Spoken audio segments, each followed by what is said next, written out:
बच्चों, अब आपको मैं दूसरी विधि सिखा रही हूँ। सूत्र परावर्त्य द्वारा भाग।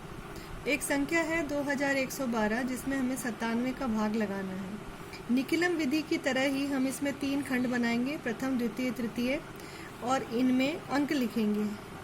प्रथम खंड में जैसा आपको याद होगा हमेशा हम भाजक लिखते हैं। भाजक 97 भाजक है और ये भाज्य जिसमें हमें भाग लगाना है।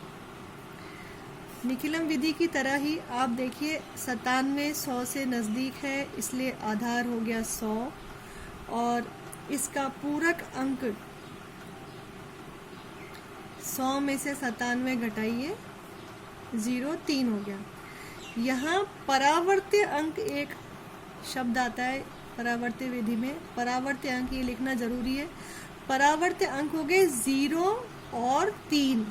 ये जो पूरक अंक था उसी का नाम परावर्त अंक हो गया, केवल आपको कॉमा लगाना है, यानी 2 परावर्त अंक हो गए। अब आपको निकिलम विधि की तरह ही यहाँ 0 3 लिख देना है, नीचे रेखा खींच देनी है और 2112 में से पीछे के 2 अंक, क्योंकि आधार में 2 शून्य है, पीछे के 2 अंक तृतीय खंड में लिख देने हैं और शेष निकिलम अंक आगे के 21 द्वितीय खंड में लिख देना है। अब पूर्वानुसार 2 ऐसा का ऐसा आप उतार लोगे नीचे, ठीक है, योग करना होता है यहाँ पे। अब आप 0 3 को 2 से गुणा कीजिए, 3 दूनी 6, तो आप लिखेंगे 0 6 और इस स्थान को खाली। फिर से जोड़ दीजिए, 1 और 0 1 लिख देंगे। अब आप 0 3 को 1 से गुणा करो, यहाँ स्थान खाली, 3 एकम 3, तो यहाँ लिखेंगे 0 3। अब इन दोनों को जोड़ देंगे, 3 और 2 5, 6 और 1 7। बस ये हमारा भाग खत्म हो गया, बिल्कुल सरल है। तो आप यहाँ अलग से लिख देंगे भागफल बराबर 21, शेषफल बराबर 75। यहाँ जो पूरक अंक शब्द था ये हम निकिलम विधि में लिखते हैं। यहाँ हम इसे पूरक अंक नाम ना देके इसको लिखेंगे विचलन। इसको विचलन लिखेंगे, पूरक अंक किस में लिखेंगे? निकिलम विधि में, और इसी विचलन को परावर्त्य अंक नाम दे देंगे। एक और क्वेश्चन करते हैं इसी का। संख्या है 13385, 13385 और उसमें आपको भाग लगाना है 131 का। प्रथम द्वितीय तृतीय 3 खंड बनाए। आप देखिए 131 का भाग लगाना है, तो 131 हम यहाँ लिखेंगे।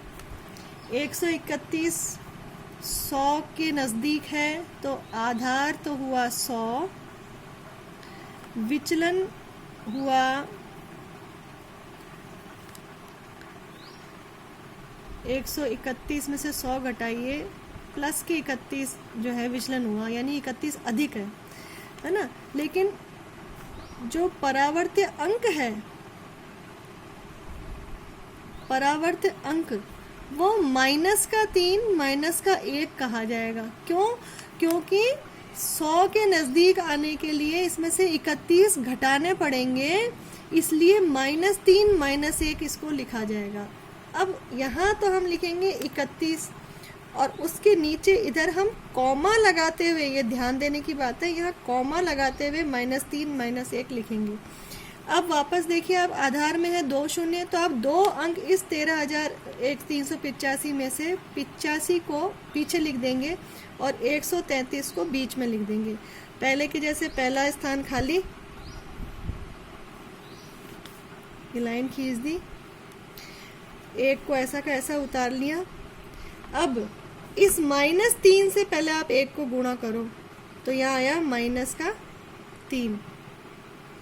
फिर आप इस -1 से -1 को गुणा करो, तो यहाँ लिखोगे -1, है ना। ये तो स्थान खाली है, इसको कंफ्यूज नहीं करना। अब आप 3 में से 3 घटाने पड़ेंगे क्योंकि चिन्ह माइनस का है, इसको चाहो तो ब्रैकेट में लिख लो। तो 3 में से 3 गए 0 और 3 में से 1 गया 2। और यहाँ पे हम डैश लगा देंगे। दूसरा काम लाइन शुरू हो रही है, अब दूसरी बार भाग की क्रिया कर रहे हैं, यहाँ पर डैश डैश कर देंगे। -3 को 2 से गुणा किया, ठीक है, तो आएगा, सॉरी पहले 0 से गुणा करेंगे तो आएगा 0 और फिर -1 2 से गुणा हुआ तो वापस 0। अब -3 से 2 गुणा होगा तो आप लिखोगे -6। अब यहाँ का काम खत्म हो चुका, यहाँ पे अपन तीसरे अंक के नीचे तक लिख चुके हैं, इसलिए इस खंड को छोड़ देंगे। अब आप यहाँ आएंगे, 3 दूनी 6 माइनस में, और -1 को 2 से गुणा किया तो -2। भाग की क्रिया खत्म हो चुकी है, ये भागफल आ चुका है आपके पास 102, और इन्हें हम जोड़ देंगे पूर्वानुसार। तो चिन्ह भले ही माइनस का है, 5 में से 2 घटाएंगे हम तो आ जाएगा 3, और 8 में से 6 घट जाएंगे और उत्तर आ गया 2। अब देखिए 23 जो है वो 131 से कम है, तो आप लिखेंगे यहाँ पर भागफल 102 और शेषफल 23। ये अलग से जरूर मेंशन करना, ये अलग से लिखने के अलग नंबर होते हैं, इस विधि के अलग नंबर हैं, और ये जो आपने क्रिया की है इसके अलग से नंबर है।